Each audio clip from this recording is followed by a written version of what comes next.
C'est ce qu'on appelle en somme un café d'habitué. Tout bonnement, monsieur. N'est-ce pas, Germaine? Un café d'habitué. Adopté par certains pour diverses raisons. Voilà. Voilà. Ceux-ci prennent l'habitude d'y venir tous les jours. À la même heure, exactement. Exactement. Ils viennent s'enfermer là pour être libres un peu. C'est l'impression que cela donne. Oui. Ils pourraient faire chez eux ce qu'ils viennent faire ici, Comme de bien entendu. mais ce serait plus ça. Ah non. Non, c'est une question, comment dirais-je, D'atmosphère. Ah, je n'osais pas le dire. Moi non plus. Ils se sentent ici chez eux, mais sans être absolument obligés d'y venir. Vous avez mis le doigt dessus. Le doigt dessus. Ah, c'est très intéressant. Vous êtes de la police? Ah non? Non, du tout, pourquoi? Vous posez tant de questions que... C'est par curiosité. Ah, si vous êtes curieux, je peux vous dire les noms des gens qui sont ici avec leur profession. Celui qui lit son journal, c'est un nommé Tignas, pharmacien de son état. Les deux qui causent ensemble, c'est Klink et Mitonnet. Klink est expert comptable, l'autre receveur à l'enregistrement. Et puis alors tenez, je vous recommande ces deux-là qui entrent. Le gros, c'est monsieur Boubouroche, agent voyer. Et le petit qui est avec lui, qui a l'air un peu d'un japonais, celui-là, c'est celui que nous appelons la gourde. La gourde? Oui, la gourde. Mais pourquoi l'appelez-vous la gourde? Vous le verrez tout à l'heure. Il y a des moments où, si je m'écoutais, je me promènerais par les rues avec un chapeau de forme, à l'avant duquel serait fixé un écriteau portant en grande capitale cet alexandrin bien scandé. Je ne crois pas un mot de toutes ces histoires. Oh. Quelles histoires? Toutes ces histoires. Les hommes, les femmes, les amis, la sagesse, les vertus d'expérience, les juges, les prêtres, les médecins, le bien, le mal, le faux, le vrai, les choses dont on vous dit ne les faites pas, celles dont on vous dit faites-les, etc., etc. Je me retiens, car j'ai gardé, suis-je assez bête pour cela, le souci du qu'en dira-t-on, la crainte de me faire remarquer des gens que je ne connais pas. N'importe, plus j'avance dans la vie, plus je crois qu'à ce que je ne comprends pas. Et plus me parvient le sens obscur du mot credo quia absurdum, qui, attribué à Saint-Augustin, n'est naturellement pas de lui.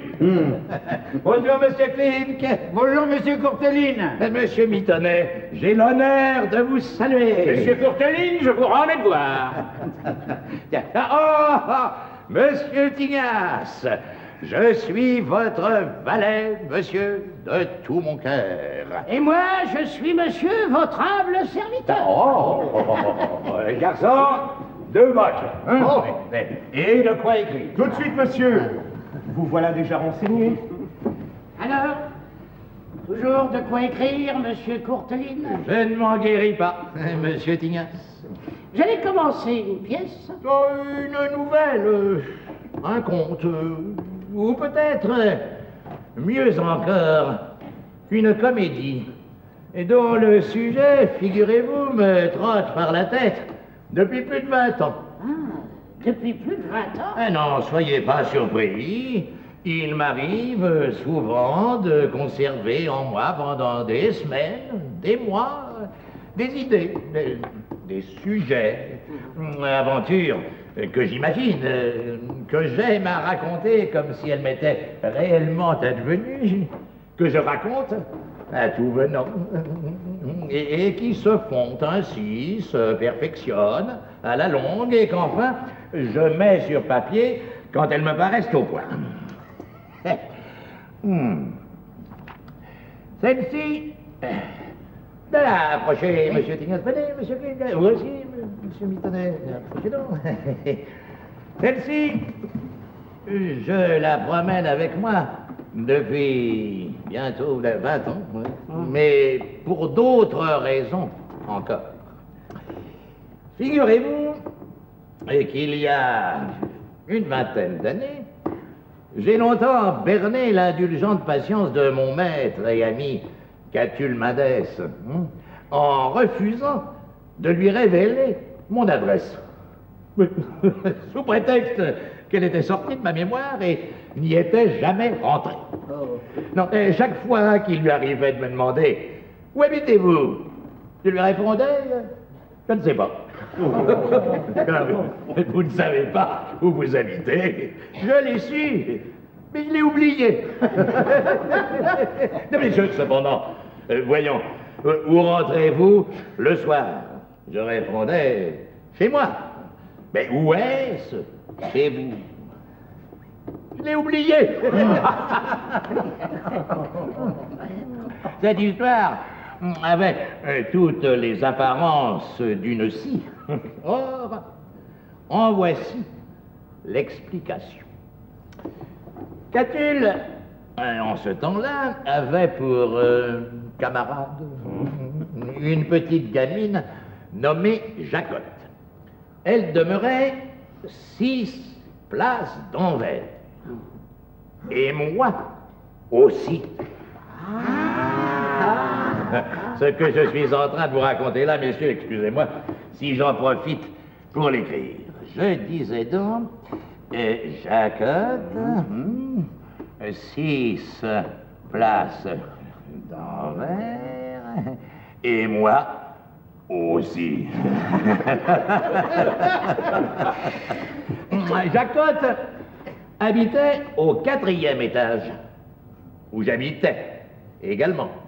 Et son logement n'était séparé que par une cloison aussi mince qu'une lame de couteau de l'appartement dans lequel je filais des jours fortunés aux côtés d'une autre gamine, dont le nom m'est sorti de la même.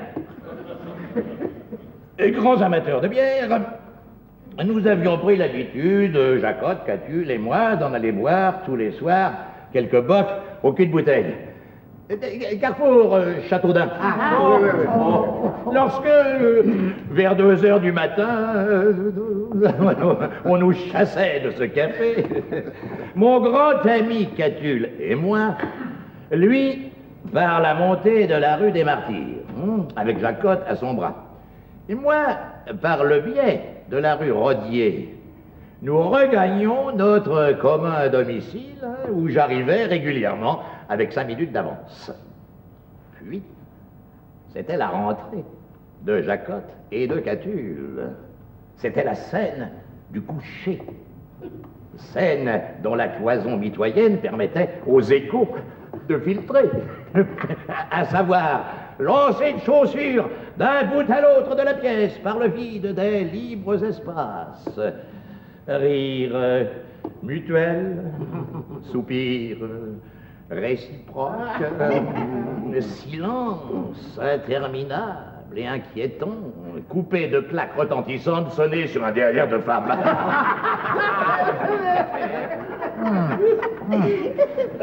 1 heure plus tard, Catulle, déchaussé, se rechaussait. Il embrassait Jacotte, l'aidait à se mettre au dodo. Puis, par la nuit de l'escalier, il descendait les 4 étages que j'avais grimpés tout à l'heure.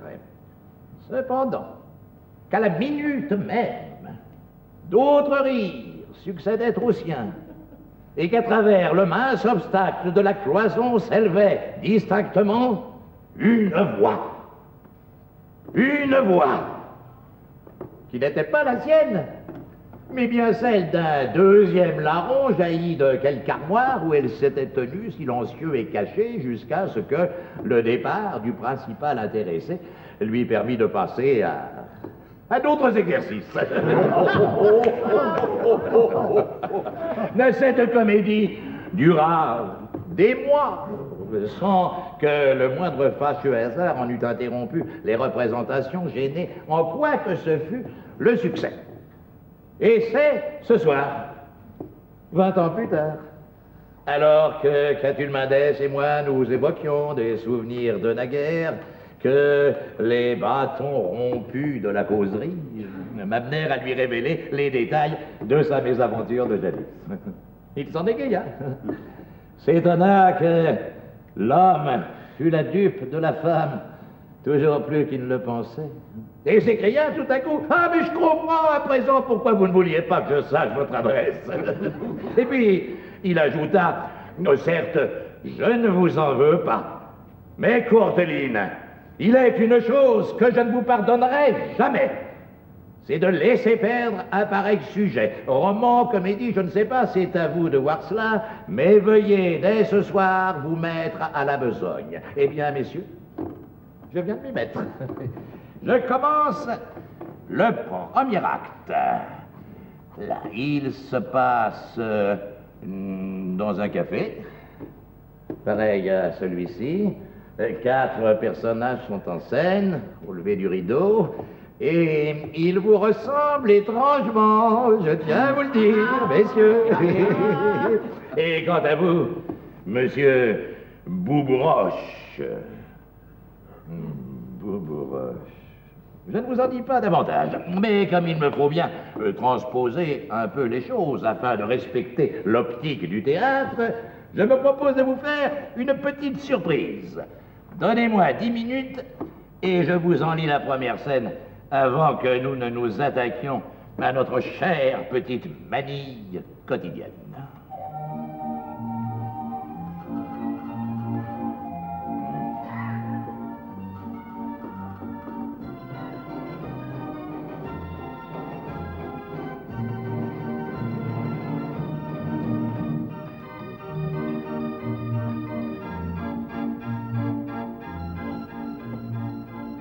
Mais, dites-moi mon ami, j'aimerais bien savoir pourquoi vous appelez cet homme-là la Gourde. Mais pour toutes les raisons, monsieur, et principalement pour sa façon d'écrire. Tenez, je vous en fais juge. Il écrit 3 ou 4 mots, puis tout d'un coup, zing, il en raye un, et il en cherche un autre. Regardez-le faire, un Germaine. Songez, monsieur, qu'il ne peut pas écrire une page entière sans en biffer quelquefois jusqu'à la moitié. Oui. Eh bien, vous ne devriez pas pour cela l'appeler la Gourde. Il ne faut pas, comme il le dit si bien lui-même, il ne faut pas se ranger parmi les imbéciles qui transforment en phénomène un homme bâti à leur image uniquement parce qu'il s'efforce d'accomplir une besogne d'ordre supérieur. Et vous ne devriez pas vous moquer d'un homme à qui le bon Dieu a donné un peu du génie de Molière et qui est en train, précisément, mon Dieu, d'écrire un chef-d'œuvre.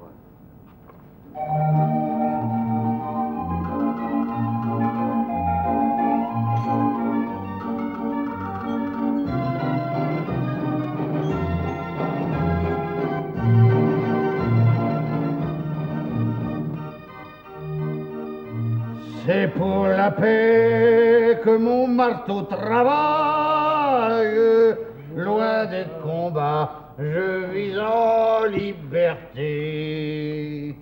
Qu'est-ce qu'il faut que je fasse? Coupe parbleu. Avec quoi? Tu n'as pas de couteau? J'en ai jamais eu. C'est trop fort. Tu ne pouvais pas le dire tout de suite? Pour les renseigner, n'est-ce pas? Nous le renseigner. Tu m'as l'air renseigné. Mais Zut!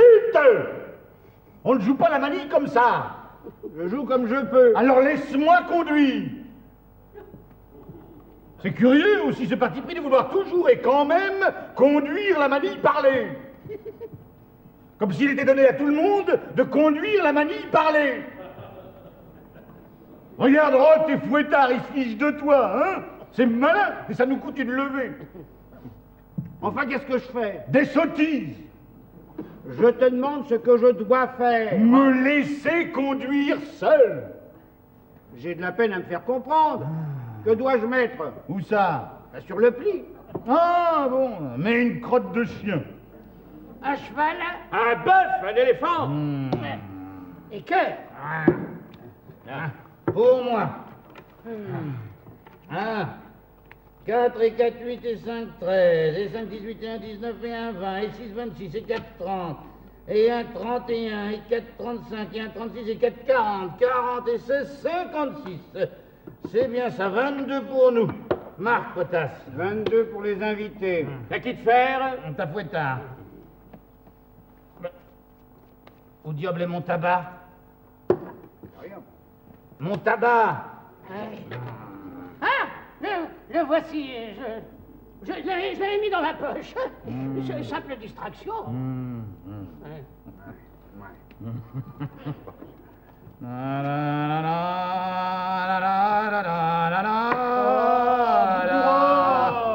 Tu nous rases, tu sais, avec ton forgeron de la paix. Pour sûr, tu nous rases, sans blague, vieux. Ça ne te serait pas égal de chanter autre chose. Oh, mais je chante ce que je sais. Eh ben, vrai. T'as un répertoire restreint. Dame, 2 pour nous.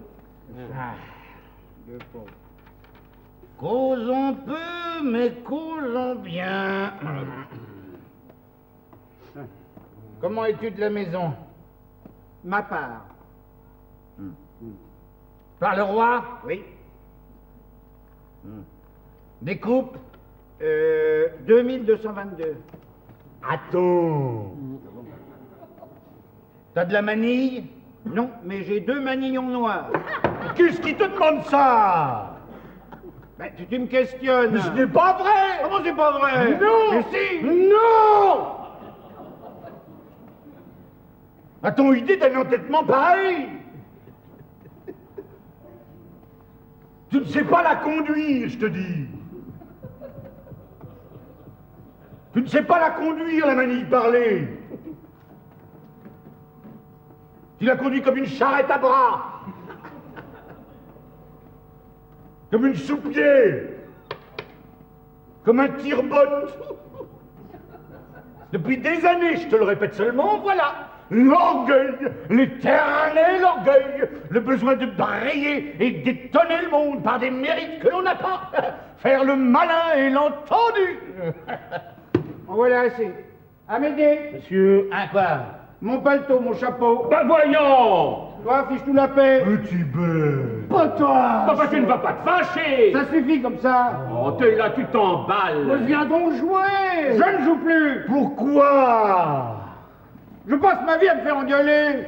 Mais par-dessus le dos. Mais potasse. Allons, potasse. Potasse. Non.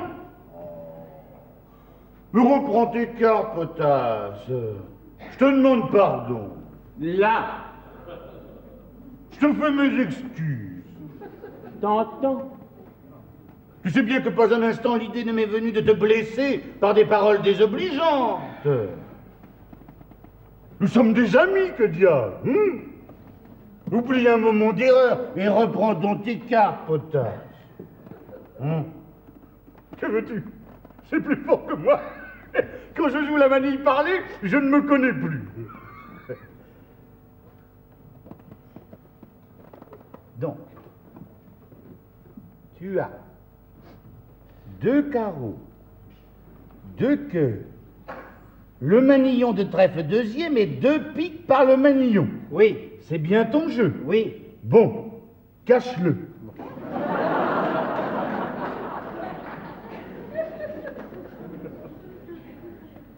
Joue à tout. Joue à tout, crois-moi, du plus gros. Si le manillon est chérotte, il y est. Tu vois, je lui fais un sort. Maintenant, nous allons essayer le 17. À tout. Ouais, ben, c'est réussi, hein.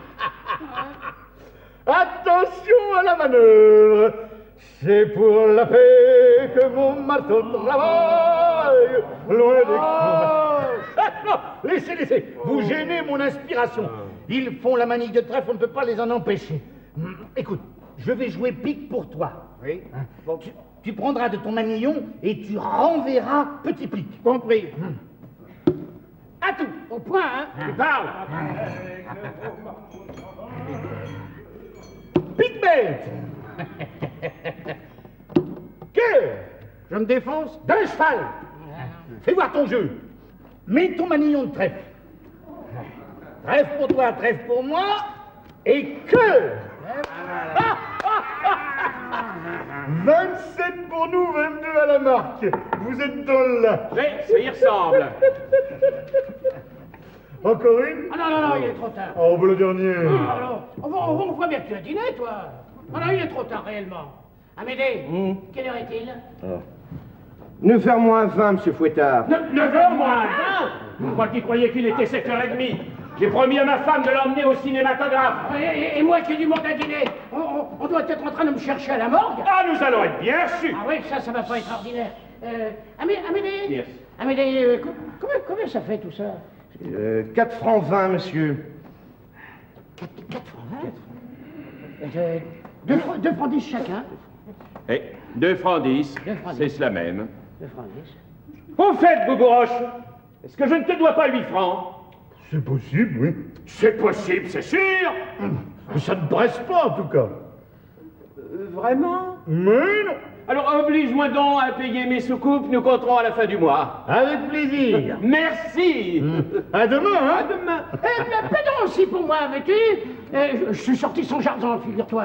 Je te rembourserai demain soir. Mais oui. Ça ne te gêne pas, au moins? Bon, et ben alors dans ce cas... Au revoir, Boubouroche. Au revoir, Boubouroche. Au revoir, Au revoir, Pauline. Au revoir. Au revoir, Amédée. Au revoir. Boubouroche, Quoi? paye-moi un distingué, je te dirai ce que tu es. Je te l'aurais offert sans cela. 2 distingués, Amédée. Boum! Bien tiré, hein, et pas trop de faux cols. Soigné.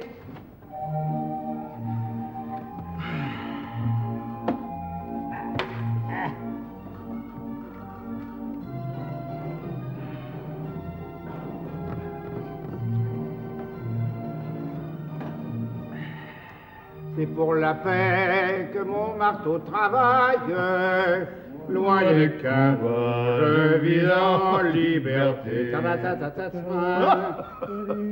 C'est pour la paix. Merci. Allez, à la nôtre. À la nôtre.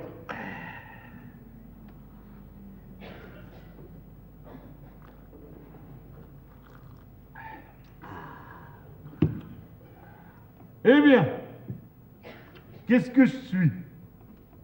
Une poire. Depuis quand? Depuis que ta mère t'a mis au monde, pour le plus grand bien des tapeurs et des poseurs de lapins. T'as pas honte, gros cornichon, de payer les soucoupes de ces 2 carottiers, alors que c'est à eux de payer les nôtres? En somme quoi, ils ont perdu? Qu'est-ce que ça me fait à moi? Je ne joue pas pour gagner. Poire. Je joue pour mon amusement. J'adore conduire la manille. Et puis que veux-tu? C'est si pauvre. Je te dis que tu es une poire. Oh, tu répètes toujours la même chose. Une bonne poire, je te l'accorde, savoureuse et juteuse à souhait, mais une poire pour en finir. Je ne suis pas l'homme que tu supposes. Que connaissant l'existence et que naturellement avide de faire bon ménage avec elle, je lui fasse par-ci, par-là. Une petite concession. Ça, mon Dieu, c'est encore possible. Mais au fond, tu entends, potasse, je ne fais que ce que je veux faire. Et je ne crois que ce que je veux croire. Je suis têtu comme une mule avec mes airs de gros mouton. Avec ton dos de pachyderme et ta figure de sanglier, tu as juste assez d'énergie pour être hors d'état de te défendre ta bourse contre l'invasion des barbares. Et juste assez de poils aux yeux, tu entends, Boubouroche, pour ne pas passer par un trou de souris lorsque ta maîtresse exige que tu y passes. Adèle me fait passer par un trou de souris. Oui, Mais qu'est-ce que tu en sais d'abord? j'en sais rien, mais j'en suis sûr. Tu parles sans savoir. Tais-toi. Que connaissant la nature d'Adèle et que naturellement avide de vivre sur le pied de paix, je fasse bon marché de ses petits travers et que je lui donne volontiers raison. Lorsqu'elle a tort. Ça, bon Dieu, c'est encore possible. Mais passer par des trous de souris, oh, sois tranquille, va. Je sais ce que je fais. On n'a pas vécu 8 ans avec une femme sans être fixé sur son compte. 8 ans. Oui, mon cher. 8 ans. Quel collage. Le dernier de ma vie. T'en as eu beaucoup. Je n'ai eu que celui-là. Ah ben, Mazette. Tu n'avais pas commencé en nourrice. J'avais 30 ans. Mais qu'est-ce qui te prend? Tu as 38 ans. Pas depuis un mois. Tu en parais 47. Oh, du tout. Je paraîtrais plutôt plus jeune que mon âge. Je suis gros, c'est ce qui explique ton erreur. Mais si j'ai du ventre, je n'ai pas de rides. Et dis-moi, d'où vient que tu aies attendu 30 ans pour te donner le luxe d'une maîtresse? Ah, de bien des choses, mon ami. D'abord, d'une grande timidité que j'ai toujours portée en moi et dont je n'ai jamais pu me défaire. Et puis, je suis un peu sentimental. De sorte que j'ai toujours cherché, sans les trouver, une âme qui fût sœur de la mienne. Un cœur qui sut comprendre le mien. J'ai dit quelque chose de drôle? Ah, rien, continue. Tu es à couvrir de baisers. Oh.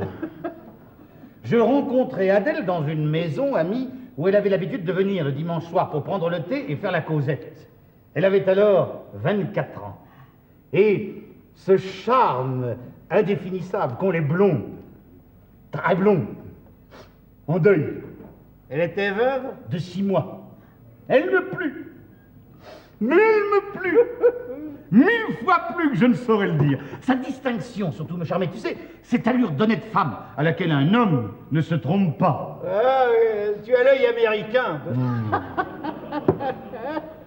Et je songeais, mélancolique, ne te frappe pas, Boubouroche. Ce fruit n'est pas pour ton assiette. Un soir, elle me pria de lui donner le bras et de la déposer à sa porte. Nous partîmes. Le silence des rues, le clair de lune qu'il faisait, m'inspirèrent des témérités. Sous l'ombre de sa porte cochère, je pris ses petites mains dans les miennes, comme ceci. Je fixai mes yeux en les siens, comme cela. Et d'une voix tremblante d'émotion, Madame, lui dis-je, je vous aime. Vous êtes un parfum, une perle, une fleur et un oiseau. Parfaitement. Et 8 jours après, tu la mettais dans ses meubles. 8 jours après, Adèle et moi associons nos deux existences, ce qui n'est pas la même chose. Pourquoi tu lui donnes de l'argent? Il ne manquerait plus que je lui en demande. Je lui donne 300 francs par mois, en effet, et je lui paie son loyer, mais je ne l'entretiens pas. On n'entretient pas une femme parce qu'on fait son devoir d'honnête homme en lui simplifiant, dans une certaine mesure, les complications de l'existence. Je l'entretiens si peu que nous ne vivons pas ensemble. Et bien mieux, je n'ai même pas la clé de l'appartement. Pourquoi ça? Parce qu'une honnête femme ne doit pas avoir d'amant. Ah? Et qu'on n'est pas amant tant qu'on n'a pas la clé. Alors qu'est-ce qu'on est alors? On est... Mon Dieu, on est... Je trouve pas le mot. Moi je trouve, on est une poire. Oh, mais tu m'assommes avec ta poire. Adèle n'est pas une grisette, c'est une femme très bien élevée. Elle a de la famille, des amis, elle tient à ne pas se compromettre, je trouve ça très légitime. En résumé, une de ces femmes qui veulent bien faire comme les autres, à condition que les autres n'en sachent rien. Oh, je connais. Il y a des milliers de femmes comme ça sur le pavé de la capitale. Où est l'utilité pour une femme de déshabiller sa conduite et de la mettre toute nue devant le monde? Tu as raison. Je connais qu'il est oiseux de parler des théories de la vie. Tu es heureux? Infiniment. Eh ben, arrête. Que me manquerait-il pour l'être? Je suis un homme sans appétit. Je peux me lever à mon heure, me coucher quand ça me convient. Mes moyens me permettent de manger à ma faim, de me désaltérer à ma soif, de fumer à ma suffisance et de prêter 100 sous quand l'occasion s'en présente à un camarade gêné. De plus, j'ai la liaison bourgeoise qui convenait à un homme comme moi, une petite compagne, sensée et économe, que j'aime, qui me le rend bien et dont la fidélité ne saurait être mise en question une seule minute. Alors quoi? Oui, je suis heureux, autant qu'il est possible à un homme de l'être. Et c'est ce qui me permet, vois-tu, d'être indulgent aux pauvres bougres qui aiment mieux gagner que perdre au noble jeu de manille et préfèrent mon tabac au leur Parce qu'il est meilleur marché. Bon garçon, bonne pâte. C'est où la partie? Ah oui. Encore un boc? Non, non, non, non, trop tard. J'ai pas ta veine, moi, Boubouche. Faut que je sois debout à 8 h du matin. Au revoir, vieux. À demain. À demain. Amédée, son paletot.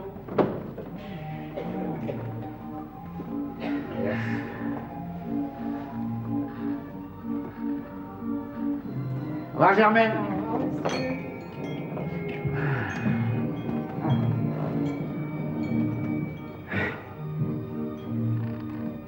« 9h10. Monterai-je un instant chez Adèle? Achevons d'abord se distinguer. La bière est bonne conseillère. »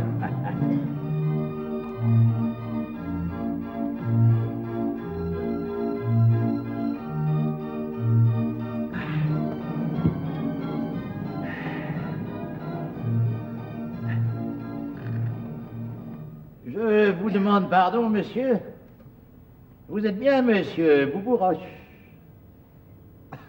Oui, monsieur. Ernest Boubouroche.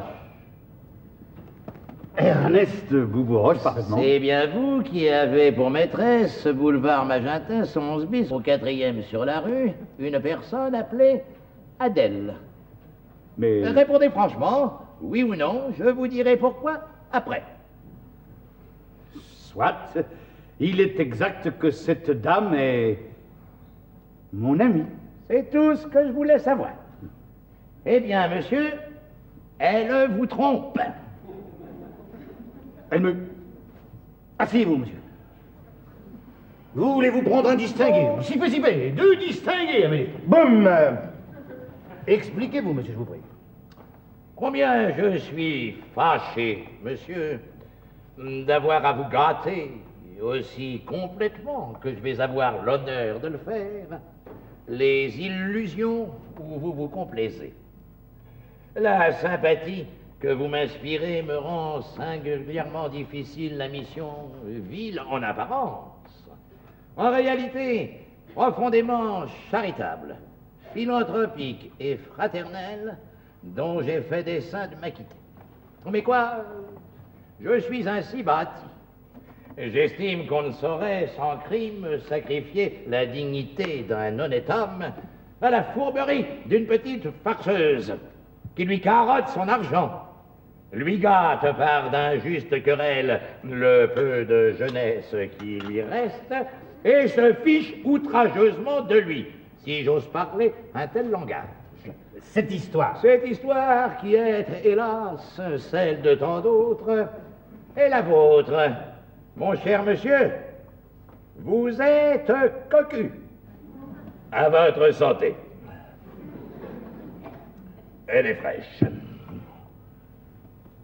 Monsieur, votre air respectable et la solennité de votre langage me font un devoir de penser que je ne me trouve pas en présence d'un vulgaire mystificateur. Vous venez de porter contre une femme qui m'est chère la plus grave des accusations.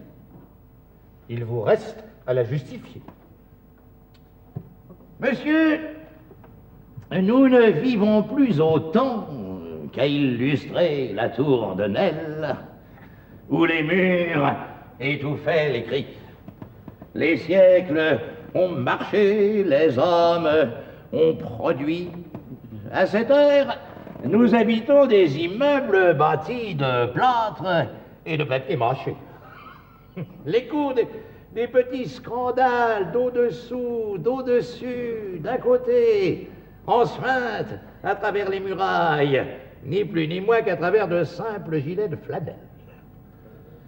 Depuis 8 ans, j'ai pour voisine de palier cette personne que, dans votre naïveté, vous ne craignez pas d'appeler votre amie. Depuis 8 ans, invisible auditeur, je prends à travers la cloison qui sépare nos deux logements ma part de vos vicissitudes amoureuses. Depuis 8 ans, Je vous entends aller, venir, causer, rire, chanter le forgeron de la paix avec cette belle fausseté de voix qui est l'indice des consciences calmes. C'est pour la paix que mon marteau travaille, loin des combats, mise en liberté. Je vous entends cirer le marquet, remonter la pendule et vous plaindre, non sans amertume, de la cherté du poisson. Car vous êtes homme de ménage et volontiers, vous faites votre marché vous-même. C'est exact. Rigoureusement.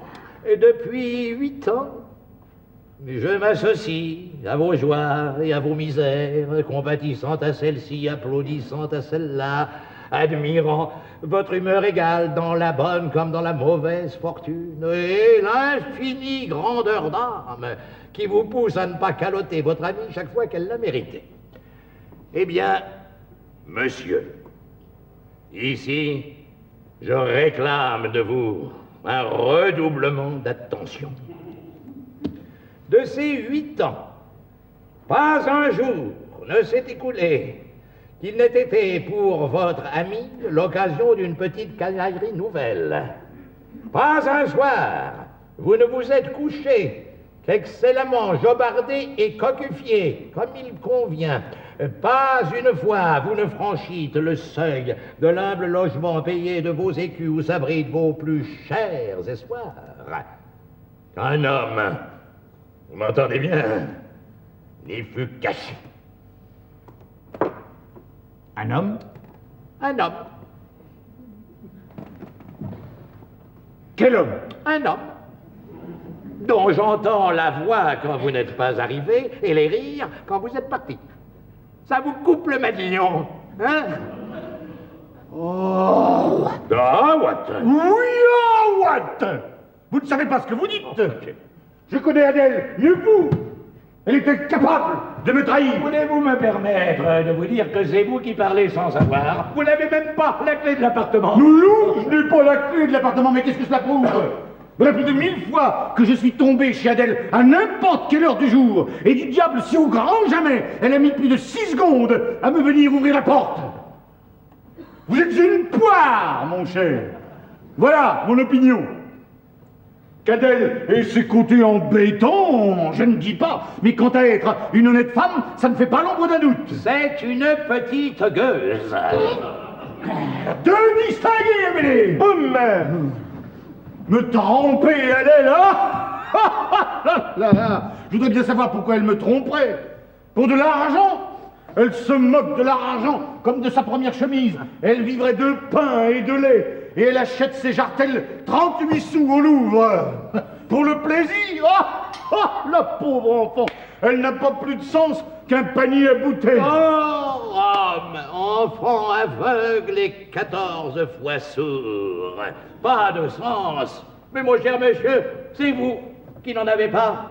Vous me faites l'effet de ces gens atteints du rhume de cerveau et qui refusent tranquillement aux roses un parfum qu'ils ne perçoivent plus. Pas de sens. Écoutez, monsieur, je sais bien que nous sommes entre hommes, mais il est de ces questions brûlantes qu'on ne saurait effleurer avec trop de délicatesse. Je vous disais, il y a une minute, que nous ne vivions plus au temps où les murs étouffaient les cris. Qu'il me soit permis de le redire. Et à bon entendeur, salut. Au surplus, n'eût-elle pas, ainsi que vous l'affirmez, plus de sens qu'un panier à bouteilles en eût-elle 100 fois moins encore? Elle vous tromperait, cependant. Pourquoi non? Parce que, trompée, toute la femme, monsieur, est là. Croyez-en, un vieux philosophe qui sait les choses dont il parle et qui a fait la rude expérience des apophthegmes qu'il aimait. Les hommes trahissent les femmes dans la proportion de 1 sur 2. Les femmes, elles, trahissent les hommes dans la proportion effroyable de 97%. Parfaitement 97%. Et ça, ce n'est pas une blague, c'est prouvé par la statistique et ratifié par la plus élémentaire clairvoyance. Bref, Que ce soit pour une raison ou pour une autre, ou pour pas de raison du tout. À cette même minute où je vous parle, un intrus est sous votre toit. Il est assis en votre fauteuil familier. Il chauffe les semelles de ses bottes au foyer habitué à rissoler les vôtres et il sifflote entre ses dents l'air du forgeron de la paix qu'il a appris de vous à la longue. Que vous n'en croyez pas un mot, c'est votre droit. Pour moi, ma mission est remplie et je me retire, le cœur léger, en homme qui a fait son devoir sans faiblesse, sans haine et sans crainte. Si les hommes apportaient dans la vie cet esprit de solidarité que savent si bien y apporter les femmes, et faisaient les uns pour les autres ce que je viens de faire pour vous, le nombre des cocus n'en serait pas amoindri. Mais combien serait simplifié, et c'est là que j'en voulais venir, la question toujours compliquée et pénible des ruptures dont le besoin s'impose. Monsieur, à l'honneur de vous voir. Je vous laisse les consommations. C'est pour la paix.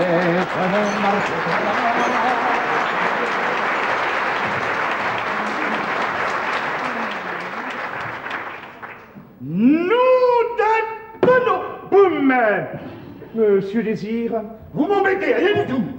Alors, vous faites ci, combien je vous dois? 9 francs 20, monsieur. Tenez, regardez. Merci, monsieur Boubouroche. Mais qu'est-ce qu'il a donc? Nous d'attendons.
C'est pour la paix que mon marteau travaille, loin des combats, je vis en liberté. C'est pour la paix que mon marteau travaille. André! Pardon. C'est pour la paix.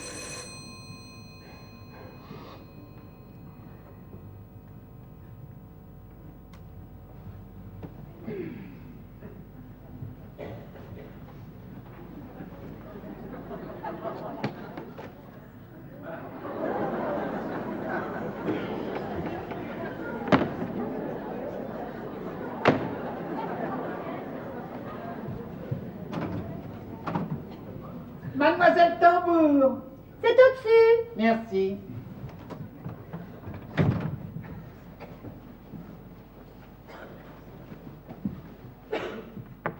Quelqu'un qui se trompe?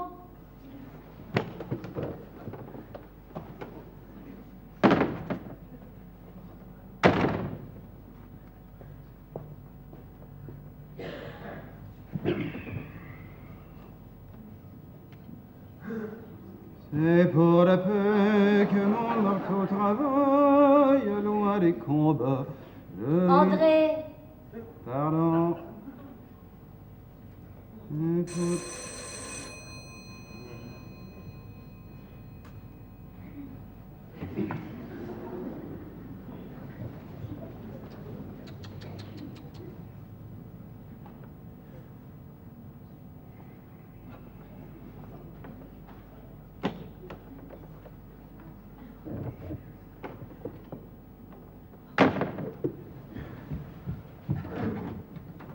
Monsieur Trouille. c'est au-dessous. Merci.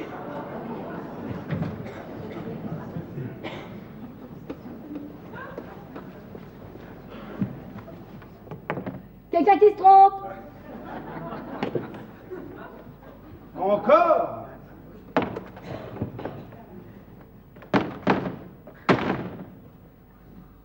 Ça a duré longtemps? Non mais prends-toi à moi pendant que tu y es. On prend pas à toi. Si. Je dirais même que depuis quelque temps, tu as une fâcheuse tendance à m'imputer des responsabilités dans lesquelles je n'ai rien à voir. Et à me faire payer les erreurs des personnes qui se trompent d'étage. Tu trouves? Oui, je trouve. Eh bien, sache-le. Cet état de choses ne m'est plus supportable, ce buffet maigri. D'abord, c'est un bahut.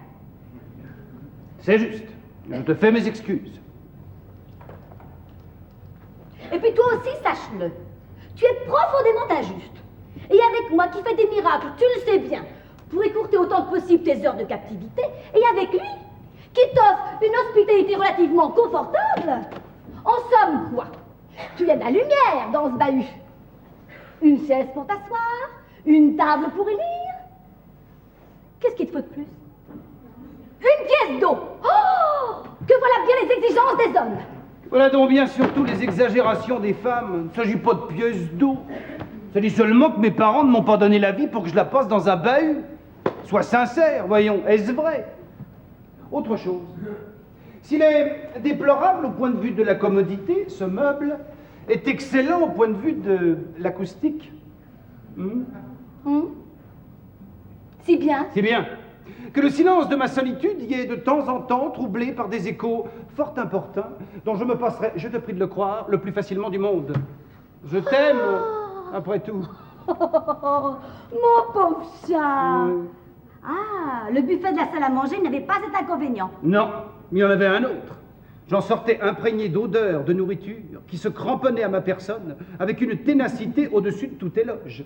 Au point que je ne pouvais plus mettre le pied dehors sans me buter à des gens de connaissance qui me humaient comme un plat et finissaient par s'écrier « C'est curieux depuis quelque temps comme vous sentez la poire cuite. » Ça, je sais que cela est fort plaisant. Quand je te le répète, je commence à avoir plein le dos, cette existence de lapin perpétuellement aux aguets et qui ne sort de son terrier que pour s'y reprécipiter à la première alerte. Ma dignité y reste. Et ma confiance aussi. Ta confiance en qui? En toi. Ah! Conclusion aussi flatteuse qu'inattendue. Elle est logique. Raisonnons. Voilà 8 ans que cette plaisanterie dure. 8 ans que tu bernes grossièrement. À ton profit, je te ferai observer. Un brave garçon qui, après tout, ne t'avait pas prise de force. Et à l'accomplissement de cette tâche, tu as déployé, cher enfant, une telle intelligence que tu m'envoies épouvanté. Tu vas peut-être me reprocher de sacrifier à notre amour cet imbécile de Boubouroche? Non, mais lorsque j'envisage les trésors de rouerie, d'audace tranquille, de sournoiserie ingénieuse que tu as dû jeter par les fenêtres pour mener à bonne fin cette mauvaise action, j'en arrive à me demander si je ne suis pas, moi aussi, le Boubouroche de quelqu'un. Et si une femme assez adroite pour cacher un second amant à un premier en le logeant dans un bahut, n'en cache pas un troisième en le fourrant dans un coffre à bois. André! Tu n'empêcheras jamais les gens qui aiment d'être jaloux. Tu n'as pas à être jaloux de moi. Ne t'accuse pas. Tu me soupçonnes? Oh, à peine. Ma parole d'honneur. C'est encore 1000 fois trop. Que-je fais? Où est mon crime? Je t'ai préféré à un autre et après? Or cet autre, je le connais. Tu ne pèserais pas lourd dans ses doigts. Et si j'ai eu assez d'adresse pour empêcher que tu y tombes, tu devrais t'en féliciter. Au lieu de marchander bêtement comme tu le fais, les moyens dont j'ai dû me servir. Je n'ai pas peur de lui, un homme en vaut un autre. Oui? Eh bien qu'il nous pince! Mais il nous pincera. Jamais! Mais tais-toi donc, je te dis que nous serons pincés. Tu verras. Oh, tu restes, ce sera pas aujourd'hui. 9h30 dans un instant. Boubouroche ne viendra plus. Nous nous couchons. Ce ne serait peut-être pas très prudent. Attendons encore un peu. Si tu veux.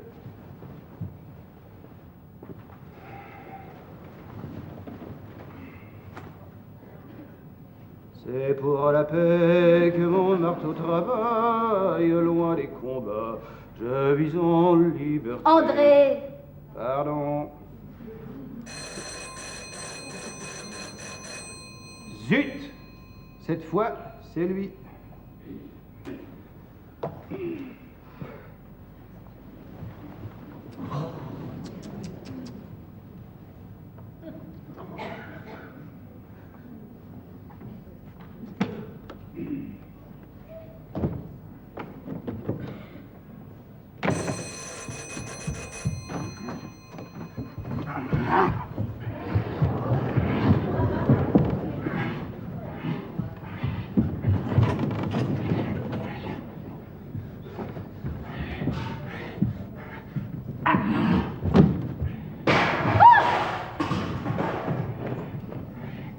En voilà une figure! Qu'est-ce qui se passe? Qu'est-ce qu'il y a? Il y a que tu te trompes! Je te trompe? Comment ça je te trompe? Qu'est-ce que tu veux dire par là? Je veux dire que tu te moques de moi, que tu l'as gagné à tes coquines et qu'il y a quelqu'un ici! Quelqu'un? Oui, quelqu'un! Qui? Quelqu'un! En voilà du nouveau! Ah, ne ris pas et ne nie pas!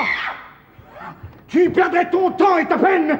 Je sais tout! C'est ça! Hausse les épaules et force-toi de me faire croire qu'on a mystifié ma bonne foi. Le ciel m'est témoin que j'ai commencé par le croire. Et je suis resté 10 minutes, les pieds sur le bord du trottoir, les yeux rivés à cette croisée, m'accusant d'être fou, me reprochant d'être ingrat. J'allais m'en retourner, je te le jure, quand tout à coup 2 ombres, la tienne et une autre, ont passé en se poursuivant sur la tache éclairée de la fenêtre. À cette heure, tu n'as plus qu'à me livrer ton complice. Nous avons tous deux à causer de choses qui ne te regardent pas. Va donc chercher cet homme, Adèle. C'est à cette condition seulement que je te pardonnerai. Peut-être. Car ma tendresse pour toi sans borne me rendrait capable de tout, même de perdre le souvenir de l'inexprimable douleur sous laquelle sombre toute ma vie. Oh, tu es bête! Je l'ai été, oui! J'ai été 8 ans ta dupe, inexplicablement aveugle, en présence de telles évidences qu'elles auraient dû me crever les yeux. N'importe, ces temps sont finis. La canaille peut triompher. Une minute vient toujours où le bon Dieu, qui est un brave homme, se met avec les honnêtes gens. Assez! Tu m'imposes le silence? Je crois. Tu peux même en être certain! En voilà l'énergumène qui entre ici comme un boulet, pousse les portes, tire les rideaux, emplit la maison de ses cris, me traite comme la dernière des filles, va jusqu'à lever la main sur moi. Adèle! Tout ça parce que, soi-disant, il aurait vu passer 2 ombres sur la transparence d'un rideau. D'abord, tu es ivre. Ce n'est pas vrai! Alors tu mens. Je ne mens pas! Donc tu es pris, c'est bien ce que je disais. De 2 choses l'une. Tu as vu double ou tu me cherches querelle. Enfin, ma chère amie, voilà, moi, on m'a raconté des choses. Oh! Et tu les as tenues pour parole d'évangile. Et l'idée n'était pas venue un seul instant d'en appeler à la vraisemblance aux 8 années de liaison que nous avons derrière nous. C'est délicieux. En sorte que je suis à la merci du premier chien coiffé venu. Un monsieur passera qui dira « Votre femme, vous êtes infidèle !» Et moi, je paierai les pots cassés, je tiendrai la queue de la poêle. Mais... Détrompe-toi. J'ai fait une gaffe. Celle-là est plus forte, par exemple. Voici la lumière. Pourquoi faire? Pour que tu ailles voir toi-même, ne fais pas l'étonner. Tu n'empêcheras jamais les gens qui aiment d'être jaloux. Tu l'as déjà dit. Moi, quand ça? Oh, tu m'ennuies. Je te dis de prendre cette lampe et d'aller voir. Tu connais l'appartement, je n'ai pas besoin de t'accompagner. Oh, ne sois donc pas méchante, Adèle. Est-ce que c'est ma faute à moi si on m'a collé une blague? Pardonne-moi et n'en parlons plus. Tu sollicites mon pardon? C'est bizarre.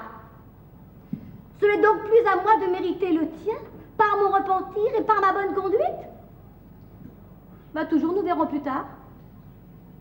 Comme au fond tu es plus naïf que méchant, il est possible, pas sûr pourtant, que je perde moi un jour le souvenir de l'odieuse injure que tu m'as faite. Mais j'exige, tu entends? J'exige que tu ne quittes cet appartement, qu'après avoir fouillé, scruté l'une après l'autre, chaque pièce. Il y a un homme ici, c'est vrai. Mais non. Ma parole d'honneur. Moi? Tiens, il est là-dedans. Viens donc voir. Non. Oh, tu me prendrais pour une poire. Voici la clé de la cave. Oh, la cave. Et tu me feras le plaisir d'y descendre. Oh, tu es dur avec moi, tu sais. Et de regarder entre les tonneaux et les murs. Ah, je te fais des infidélités. Oh, je cache des amants chez moi. Eh bien, cherche, mon cher, cherche et trouve. Allons, je n'ai que ce que je mérite. Oh.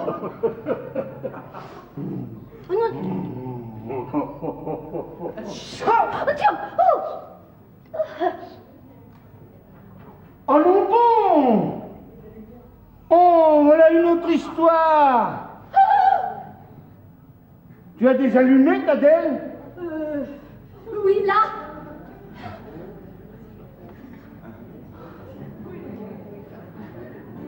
Mais qu'est-ce que c'est que ça?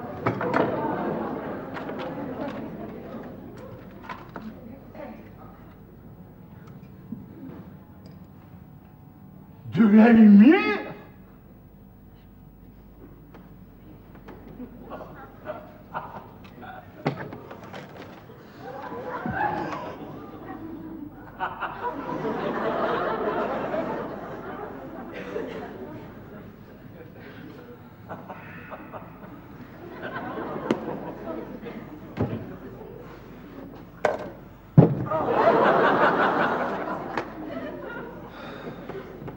C'était sûr.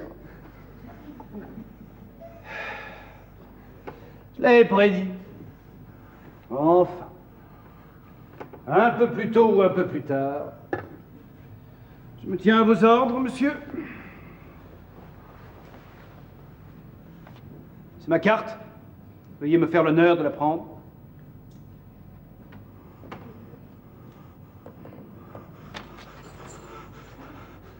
C'est bien. Je vous ferai savoir mes intentions. Allez-vous-en. Excusez-moi, mais je serais naturellement bien aise de savoir ce que vous comptez faire. Non, ne vous interroge pas. Une telle familiarité ne serait sans doute pas de saison. Cependant, en un mot, monsieur, je ne suis pas sans inquiétude. Vous êtes violent et je ne sais jusqu'à quel point j'ai le droit de vous laisser seul avec une femme que... Vous allez commencer par vous taire. Un mot encore, j'ai dit un seul, c'est clair, n'est-ce pas? Un seul mot. Et je vous empoigne par le fond de la culotte, et je vous envoie par cette croisée voir les poules. Non, permettez. Silence. Taisez-vous. Ah, si vous pouviez supposer ce qui se passe en moi à cette heure, si vous pouviez deviner à quelle force de volonté je me retiens, je me cramponne, ah, je vous le certifie, je vous le jure, vous verdiriez à la pensée de seulement entrouvrir la bouche. Oui, vous seriez terriblement imprudent de vous obstiner à parler après que je vous en ai fait la défense.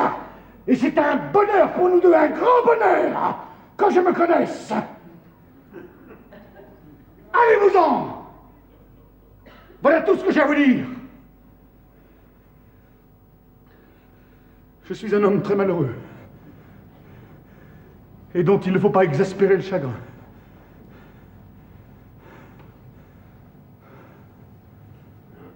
Allez-vous-en. Allez-vous-en, allez-vous-en. Un galant homme est toujours un galant homme. Même si certaines circonstances de la vie l'ont mis dans la nécessité de se cacher dans un bahut. Il arrivera ce qui arrivera.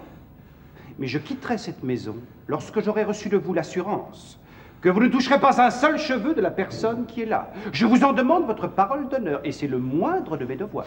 Donc vous êtes extraordinaire.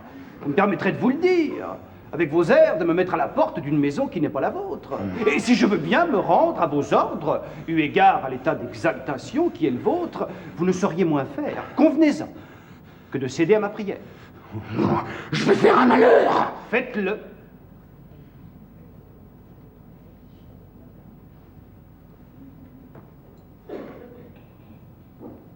Partez. J'ai votre parole? Oui. J'en prends acte.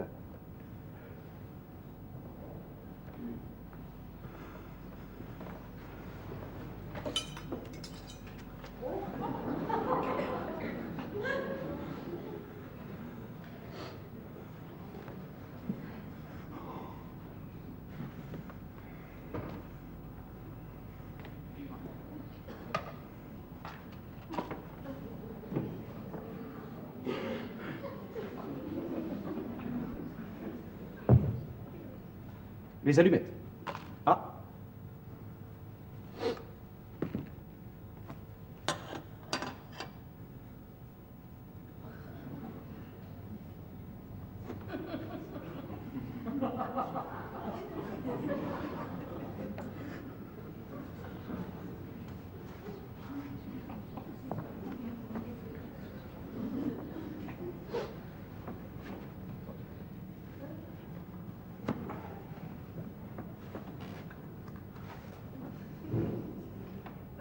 Vous n'avez pas de cornes?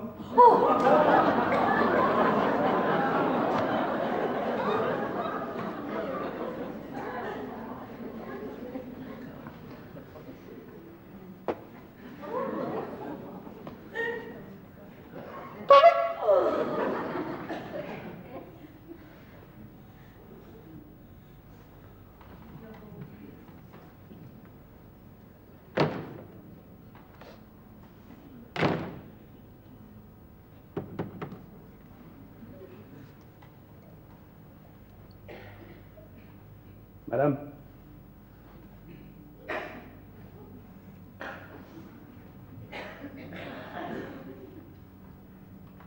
Monsieur.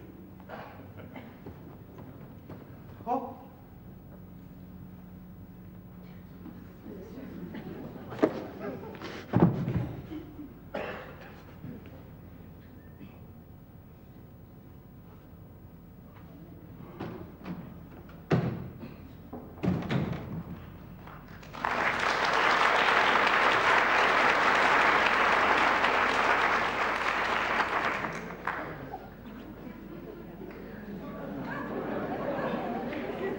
Qui est cet homme? Est-ce que je sais, moi? C'est Anne! Tu vas mourir!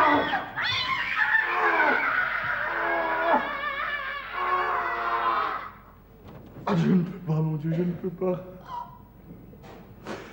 Mais quelle fibre me lie donc à toi que toutes mes énergies d'homme ne puissent suffire à les briser?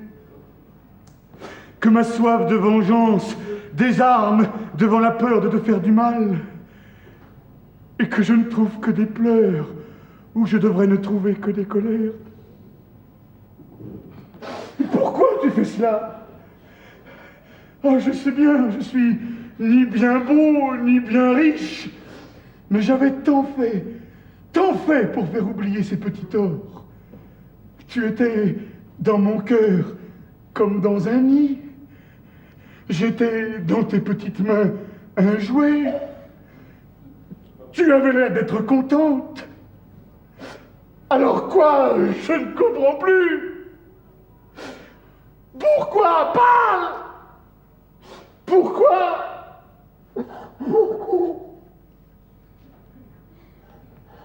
Ah ça? C'est sérieux? Sérieux? C'est qu'en vérité tu me fais peur. Je me demande si tu deviens fou. Qu'est-ce qui te prend? Qu'est-ce que je t'ai fait? Oh, mais ne le savons-nous pas que trop? Tu m'as trompé. Moi? Pas du tout. Tu ne m'as pas trompé.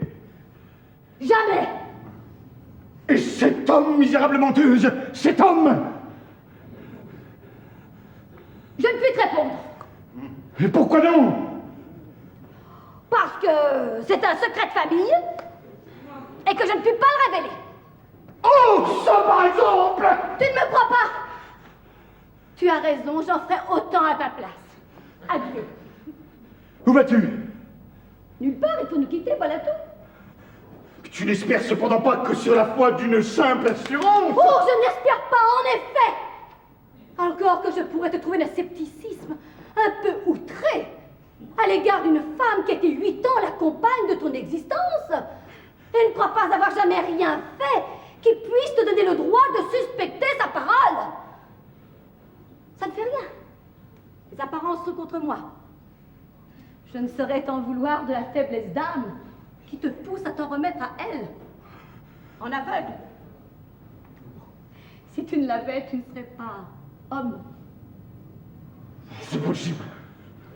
Mais moi je dis une chose, c'est que cacher un homme chez soi n'est pas le fait d'une honnête femme. Si je n'étais pas une honnête femme, je ne ferais pas ce que je suis en train de faire. Je ne sacrifierais pas ma vie au secret de la parole donnée. Un secret d'où dépend seulement l'honneur d'une autre.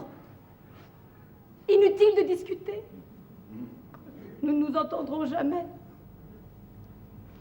Ce sont là de ces sentiments féminins que les hommes ne peuvent pas comprendre. Séparons-nous, nous n'avons plus que cela à faire.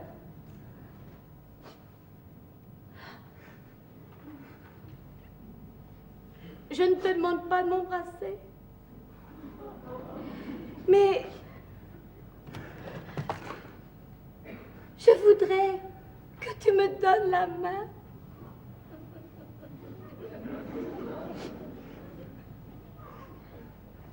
Oh! Oh! Sois heureux. C'est tout le mal que je te souhaite.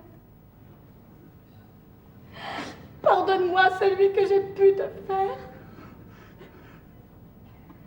Car je ne l'ai pas fait exprès.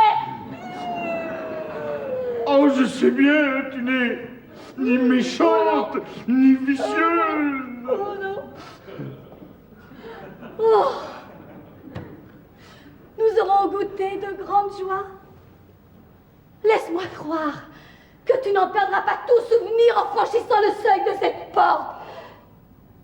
Et que quelquefois plus tard, quand ce qui est le présent sera devenu un lointain passé, tu te rappelleras avec attendrissement ta vieille amie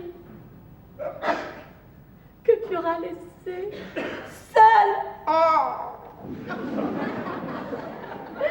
Et la petite maison que tu auras laissée vide.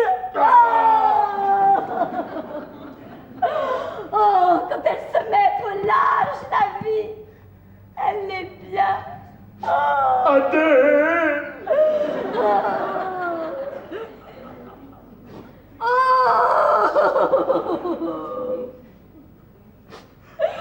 Ne pleure pas, je t'en prie. Je n'ai pas trop de courage. Car enfin, je ne me faisais pas d'illusions. Je savais bien que notre liaison ne pouvait pas être éternelle. Mais je croyais pouvoir encore compter sur quelques années de bonheur.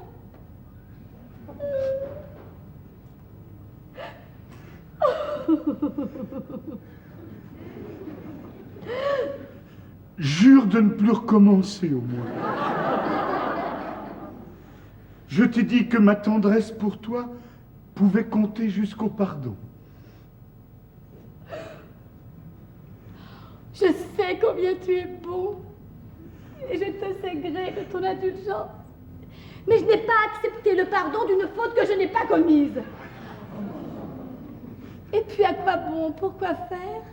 Tu ne peux plus avoir pour moi qu'une affection sans confiance. Et dans ces conditions, j'aime mieux y renoncer. Je tiens à ton amour. Mais plus encore, à ton estime. Le verre est dans le fruit, jetons-le. Ah, je ne peux pas te quitter, c'est plus fort que moi. Il le faut cependant. Allons, grand bébé. Maintenant, il faut que ce soit moi qui le console. Sois homme. C'est le deuil éternel de la vie, ça. Je veux rester. Ce n'est pas possible. Je t'aime trop, je ne peux pas me passer de toi. Ce sont des choses que l'on dit. Et si j'étais venue à mourir? Oh, alors. Tenons-nous-en là. Les forces me manqueraient à la fin. Pour la dernière fois, adieu. Ce n'est pas la peine. Je ne m'en irai pas. Tu n'es pas raisonnable. Je m'en fiche. C'est bien. Reste.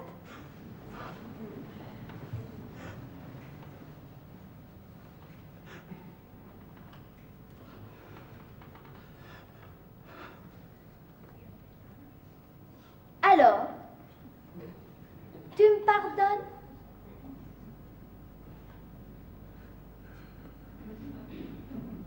Réponds mieux que ça. Tu me pardonnes? Oui. Tu me pardonnes de tout ton cœur. Je te pardonne de tout mon cœur. Et tu ne reparleras jamais de cette abominable soirée. Jamais. Tu me le jures? Je te le jure. Bon. Eh bien, je ne t'ai pas trompé. Tu me croiras peut-être à présent que je n'ai plus d'intérêt à mentir. Regarde-moi dans les yeux. Ai-je l'air, oui ou non, d'une femme qui dit la vérité? Oh, le nigaud, qui gâche sa vie pour le seul plaisir de le faire. Et n'en songe pas à se dire, c'est trop bête, voilà 8 ans que cette maison est la mienne et que cette femme vit au grand jour. Franchement, quand as-tu eu à te plaindre de moi? N'ai-je pas été pour toi la plus douce des maîtresses, la plus patiente et, il faut bien le dire, la plus désintéressée? Si. Et un tel passé s'écroulerait? Et des heures vécues en commun? Et des caresses échangées? Et de tout ce qui fut notre amour? Rien ne subsistera en ta mémoire? Parce qu'une fatalité imbécile te fait trouver dans un bahut un homme que tu ne connais même pas? Un doute reste dans ton esprit. Non. Ne dis pas non, je le sens. Eh bien, vois-tu, je ne veux plus de toi à moi. La plus petite équivoque, la moindre arrière-pensée. Je sais de quel prix je puis payer ta tranquillité définitive. C'est cher, mais je suis disposée à tout, même à te livrer, si tu l'exiges, un secret qui n'est pas le mien. Dois-je commettre cette infamie? Un mot, c'est fait. Mais pour qui me prends-tu? Je suis un honnête homme.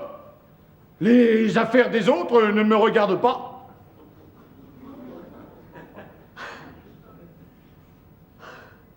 Embrasse-moi. Je devrais te faire des reproches. Mais tu as eu assez de chagrin comme ça. Seulement conviens que tu étais absurde. Chameau! Moi? Oh! mon chat, comment peux-tu croire? Non, je veux parler d'un vieil imbécile, à qui d'ailleurs je vais aller dire 2 mots. Qu'est-ce que tu fais? Un compte à régler, ne t'inquiète pas, je ne fais qu'aller et revenir. Ah, ça tombe bien, j'allais chez vous. Ah, quoi? Qu'est-ce qu'il y a? Et si je vous cassais la figure maintenant, hein? Si je vous la cassais, la figure. Voulez-vous me lâcher? Adèle d'une petite gueuse. Adèle d'une petite gueuse. Vous êtes un vieux daim et une poire.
Nous avons eu la joie d'interpréter devant vous ce soir et de Georges Courteline.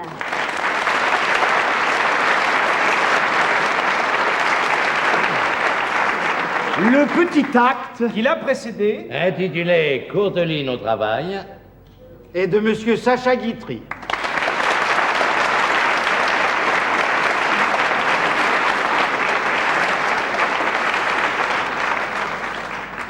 Les décors Et les costumes sont de Donald Caldwell.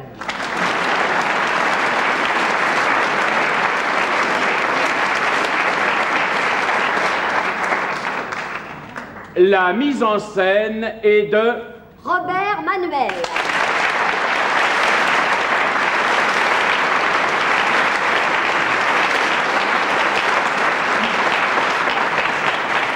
avec l'interprétation suivante. Nicole Cholet.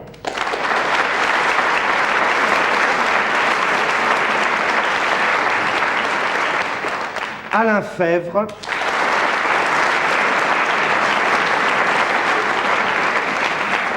Guy Pierrot.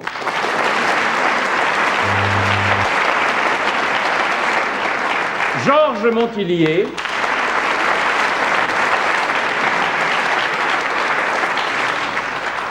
Robert Manuel.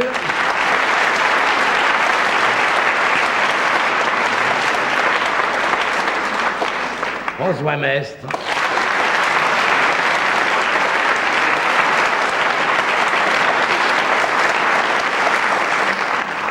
Bernard Allan,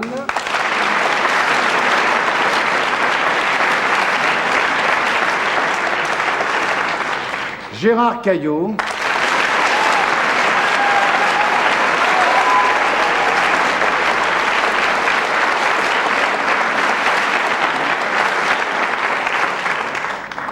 Daniel Evenou.